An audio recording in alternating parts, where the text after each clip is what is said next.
So hello welcome guys, live class यहाँ पे started हो गया है। यहाँ पे मैं आप सभी के साथ फिर से एक बार जुड़ चुका हूँ। Class 10th science subject chapter 4 हम सभी का चल रहा था, कार्बन और उसके यौगिक। तो 9 AM स्टार्ट हो गया है, 9 AM हो गया है, लाइव क्लास भी स्टार्टेड हो गया है। तो अभी से तैयारी करिए और 90+ गेन करिए। तो चलिए आज का जो है लाइव क्लास स्टार्टेड करते हैं। उससे पहले जो भी स्टूडेंट्स जुड़ते जा रहे हैं फास्ट कमेंट्स करके बताते रहिए, जिससे मुझे भी पता चलता रहेगा कि आप सभी जुड़ गए हैं। तो यहाँ पे मैं देख रहा हूँ आप सभी जुड़ गए हैं। तो देखिए यहाँ पे प्रीवियस जो इसका लेक्चर चला था उसमें मैंने आप सभी को कार्बन और उसके यौगिक बता दिया था, ये टॉपिक क्लियर कर दिया था। सहसंयोजी आबंध क्लियर कर दिया था टॉपिक। उसके साथ साथ सहसंयोजी यौगिकों के भौतिक गुण, फिजिकल क्वांटिटी क्या क्या होता है वो भी क्लियर कर दिया था। और उसके साथ साथ कार्बन की प्रकृति। तो ये जो 4 टॉपिक थे आप सभी के कार्बन और उसके यौगिक एवं उसके यौगिक चैप्टर के, उसको मैंने आप सभी को अच्छी तरीके से समझा दिया था। आज मैं आप सभी को संतृप्त तथा असंतृप्त कार्बनिक यौगिकों में अंतर क्या होता है, ये क्या होते हैं वो समझाने वाला हूँ। उसके साथ साथ कार्बनिक यौगिकों के जो रासायनिक गुणधर्म है, मीन्स कार्बनिक यौगिक के जो केमिकल प्रॉपर्टी हैं वो मैं बताने वाला हूँ। और उसके साथ साथ कुछ महत्वपूर्ण कार्बनिक यौगिक जो हैं उनके बारे में बताने वाला हूं। और उसके साथ साथ साबुन तथा अपमार्जक क्या होते हैं उनके बारे में बताने वाला हूं। तो चलिए लाइव क्लास को स्टार्टेड करते हैं। और आप सभी भी जुड़ते जा रहे हैं तो कमेंट्स करते रहिए अच्छी तरीके से। जो भी आप सभी का डाउट है वो भी आप कमेंट करके बताते रहिएगा। तो स्टार्ट करने से पहले आप सभी से जस्ट ओनली वन रिक्वेस्ट कि डेली लाइव क्लासेस 9 AM से आप अटेंड करिए। वीडियो को जरूर से लाइक करिए, इस लाइव क्लास को शेयर करिए अपने दोस्तों के साथ, कमेंट अपने डाउट को करिए और सब्सक्राइब कर लीजिएगा चैनल को। नेक्स्ट वीडियो आप सभी के पास अपडेट पहुंच जाएगा। तो यहाँ पे सबसे पहले हम सभी पहुँचते हैं अपने टॉपिक नंबर यहाँ पे जो है 5th की संतृप्त और असंतृप्त कार्बनिक यौगिक। इस लाइव सेशन को पूरा अटेंड करिए, शुरू से लेकर लास्ट तक अटेंड करिए। बहुत सी चीज़ें आप सभी को क्लियर होंगी और बहुत सी चीज़ें आप सभी को अच्छी तरीके से समझ में आ जाएंगी। हर एक टॉपिक आप सभी को समझाया जा रहा है जो कि न्यू सिलेबस में यहाँ पे ऐड कर दिया गया। तो आप सभी का यहाँ पे टॉपिक है संतृप्त और असंतृप्त कार्बनिक यौगिक क्या होते हैं। तो संतृप्त और असंतृप्त कार्बनिक यौगिक। कार्बन और हाइड्रोजन की यौगिकों को हाइड्रोकार्बन कहते हैं। तो सबसे पहले हम सभी संतृप्त और असंतृप्त कार्बनिक यौगिक जानने से पहले हम सभी पहले समझ लेते हैं कि हाइड्रोकार्बन क्या होता है, क्योंकि ये इससे ही रिलेटेड है, संतृप्त और असंतृप्त कार्बनिक यौगिक से ही। तो सबसे पहले हाइड्रोकार्बन क्या होता है। तो कार्बन और हाइड्रोजन की यौगिक जब आपस में मिलते हैं, मीन एक कार्बन का यौगिक और एक हाइड्रोजन का, दोनों आपस में जब मिलते हैं तो हाइड्रोकार्बन का निर्माण करते हैं, इसी को हाइड्रोकार्बन कहते हैं।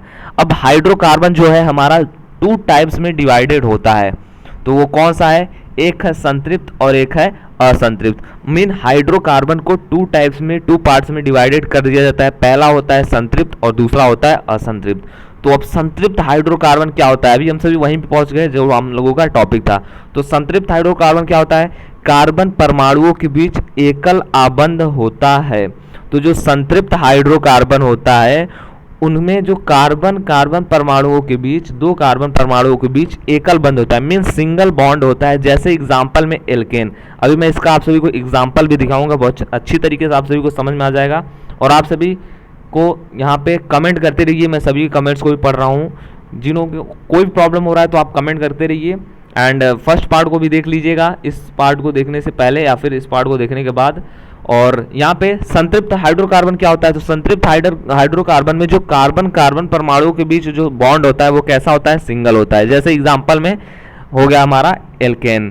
तो एल्केन में जो होता है ये संतृप्त हाइड्रोकार्बन होता है, इनमें कार्बन और कार्बन परमाणु के बीच सिंगल बॉन्ड होता है। उसके बाद बात करते हैं अभी असंतृप्त हाइड्रोकार्बन। तो असंतृप्त में जो कार्बन परमाणु के बीच द्विबंध और त्रिबंध होता है, मीन डबल बॉन्ड और ट्रिपल बॉन्ड दोनों होता है।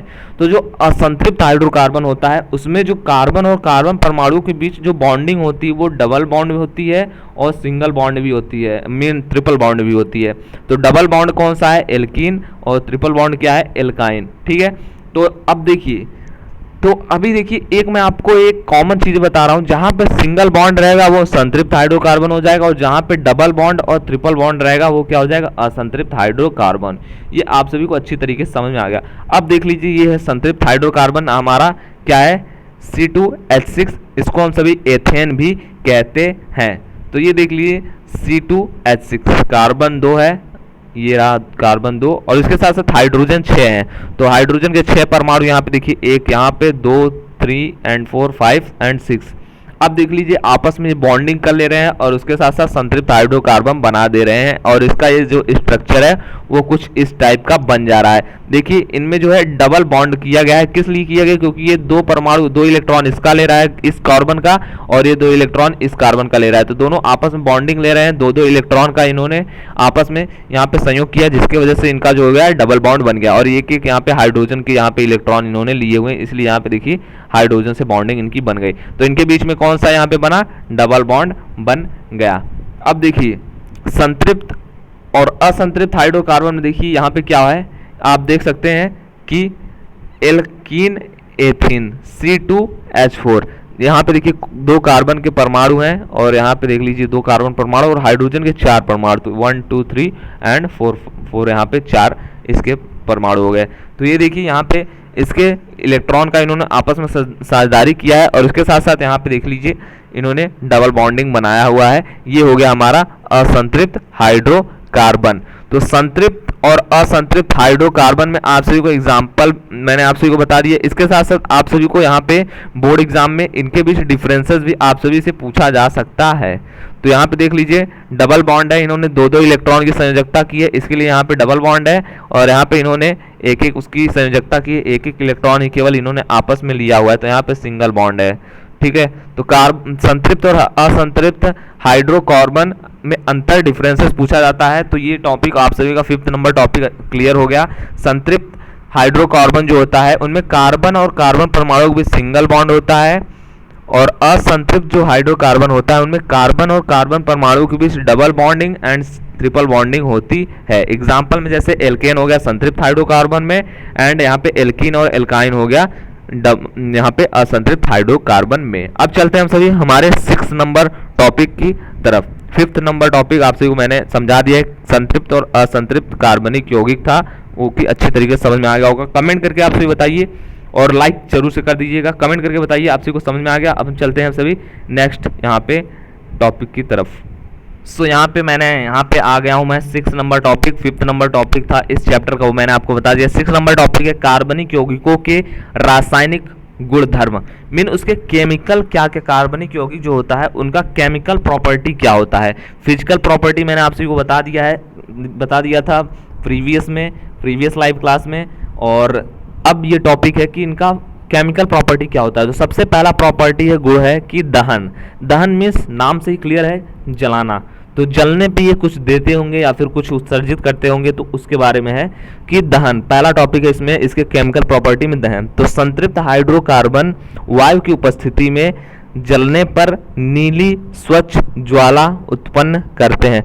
तो जो संतृप्त हाइड्रोकार्बन होते हैं उनको हम सभी जब जलाते हैं तो वायु की उपस्थिति में जब उसको हम जलाते हैं तो वो क्या देते हैं, नीला कलर का स्वच्छ ज्वाला उत्पन्न करते हैं। जैसे अब देखिए आग जलता रहता है तो वहाँ पे देखिए सबसे नीचे वाला जो लेयर रहता है उसका वो क्या रहता है, थोड़ा सा यहाँ पे हल्का नीला कलर में रहता है, उसके बाद ऊपर वाला लेयर ऐसे ही चेंजेस होता रहता है। तो ये क्या देता है, दहन करने पे जो कार्बनिक यौगिक होते हैं उनको दहन करने पे ये नीली स्वच्छ ज्वाला उत्पन्न करते हैं। जैसे यहाँ पे देखिए CH4 मेथेन है और ऑक्सीजन है, इसके बाद इसको गर्म किया जा रहा है तो यहाँ पे देखिए कार्बन डाइऑक्साइड और यहाँ पे जल, और यहाँ पे ये ऊष्मा प्रदान कर रहा है। उसके बाद असंतृप्त हाइड्रोकार्बन में क्या है, तो यहाँ पे देखिए कार्बनिक यौगिक मीन यहाँ पे संतृप्त हाइड्रोकार्बन और असंतृप्त हाइड्रोकार्बन दोनों का बात हो रहा है।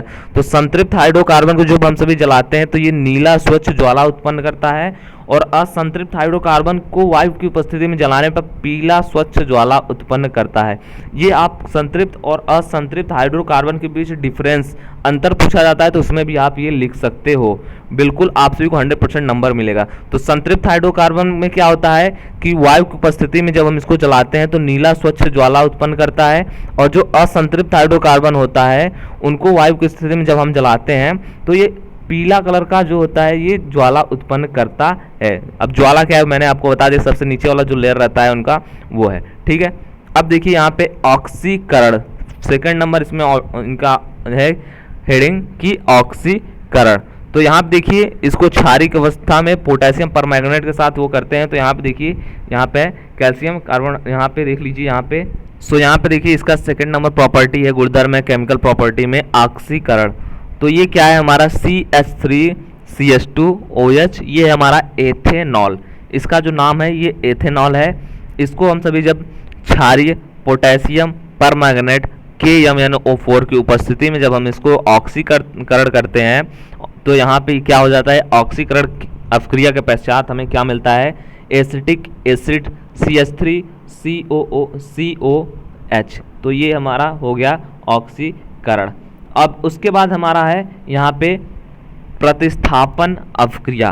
प्रतिस्थापन अभिक्रिया इसका केमिकल प्रॉपर्टी में नेक्स्ट इसका जो पॉइंट है वो है प्रतिस्थापन अभिक्रिया। अब प्रतिस्थापन मीन नाम से ही क्लियर है कि ये क्या करेगा, प्रतिस्थापित कर देगा।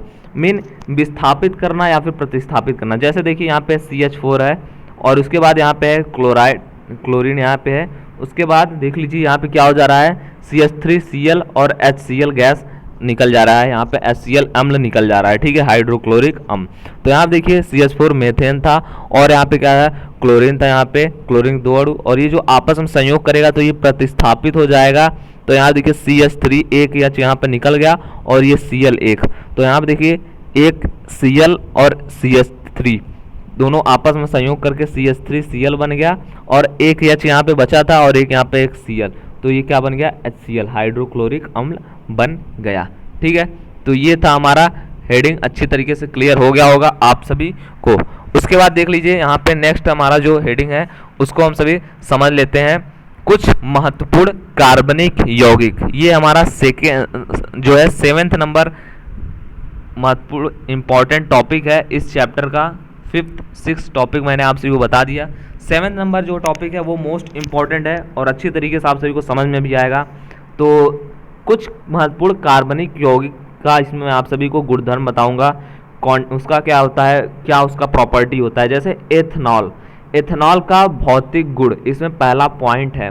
तो एथनॉल होता क्या है, तो एथनॉल क्या होता है, रंगहीन गंध, मीन इसका जो गंध होता है वो रंगहीन होता है, ठीक है। उसके बाद जल में घुलनशील, ये क्या होता है, ये जल में घुल जाता है। कौन घुल जाता है, एथनॉल घुल जाता है। उदासीन प्रकृति, ना तो ये अम्लीय होता है एथनॉल, ना ये क्षारीय होता है। इसका जो नेचर होता है वो क्या होता है, उदासीन होता है, ठीक है। तो एथनॉल का भौतिक गुणधर्म, तो क्या होता है, एथनॉल रंगहीन गंध होता है। उसके बाद यहाँ जल में ये क्या होता है, घुलनशील होता है और उदासीन प्रकृति होता है। उसके बाद कुछ महत्वपूर्ण कार्बनिक यौगिक में यहाँ पे 2nd नंबर जो यौगिक है वो है एथेनॉइक अम्ल के भौतिक गुणधर्म। मतलब एथेनॉइक जो एसिड है उसका क्या फिजिकल प्रॉपर्टी होता है वो इसमें मैं आपको बताऊंगा, ठीक है। तो एथेनॉइक अम्ल जो होता है उसका फिजिकल प्रॉपर्टी क्या है, सिरके जैसी गंध, इसकी जो गंध होती है वो सिरके जैसी होती है। और शुद्ध एथेनॉइक अम्ल शीतलन करने पर बर्फ की तरह जम जाता है। मतलब अगर कोई शुद्ध एथेनॉइक अम्ल है, अगर उसको हम सभी क्या करेंगे, ठंडा करेंगे तो क्या हो जाएगा, बर्फ की तरह, पूरी तरह से बर्फ की तरह वो जम जाएगा। तो ये था हमारा कुछ इम्पोर्टेंट। और उसके बाद ये था लास्ट नंबर है साबुनीकरण। तो कुछ कार्बनिक यौगिक, कुछ महत्वपूर्ण कार्बनिक यौगिक में ये 3 पॉइंट मैंने आप सभी को बता दिया है अच्छी तरीके से। तो ये साबुनीकरण का यहाँ पे ये फॉर्मूला है और ये पूरी तरह से रिएक्शन है। तो इसी विधि द्वारा साबुन को तैयार किया जाता है। इसके बाद हमारा आ जाएगा इस चैप्टर का लास्ट नंबर टॉपिक, साबुन तथा अपमार्जक। सबसे महत्वपूर्ण टॉपिक आप सभी को मैं अब बताने वाला हूँ। तो ये थे, मैंने आप सभी को कुछ टॉपिक बता दिया है, कुछ महत्वपूर्ण कार्बनिक यौगिक। चैप्टर नंबर 4th का आपका ये 7 नंबर टॉपिक था। एथनॉल का मैंने आप सभी को प्रॉपर्टी बता दिया है, फिजिकल प्रॉपर्टी, और एथेनॉइक अम्ल का बता दिया है। अब उसके बाद हमारा है साबुन और अपमार्जक क्या होते हैं, ठीक है। तो साबुन क्या होता है उसको हम सभी समझते हैं, लास्ट हेडिंग है, बहुत अच्छी तरीके से समझिए, सब चीज़ें आप सभी को क्लियर हो जाएंगी और कभी भी आप सभी को प्रॉब्लम नहीं होगा। पूरा आप सभी को फ्यूचर में भी आप सभी को अच्छी तरीके से समझ में आ जाएगा। तो अगर आपका कोई डाउट रहता है तो आप सभी कमेंट करके बताते रहिएगा। मैं सभी के कमेंट्स को यहाँ पे देख रहा हूँ एंड यहाँ पे मैं देख रहा हूँ आप सभी जुड़े हुए भी हैं। एंड अपने फ्रेंड्स के साथ भी वीडियो को शेयर करिए, चैनल को सब्सक्राइब करने के लिए बोलिए और उनको बताइए कि प्रिपरेशन यहाँ पे स्टार्टेड है।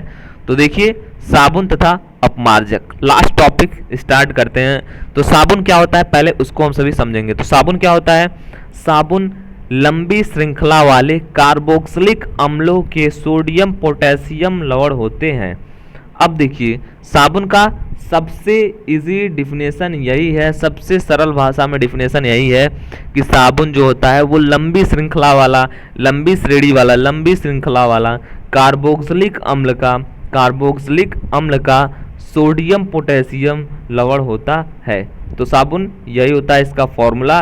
और इसका जो साबुन का ये देख लीजिए रिएक्शन है, यहाँ पे साबुन का फॉर्मूला है C17H35COONA।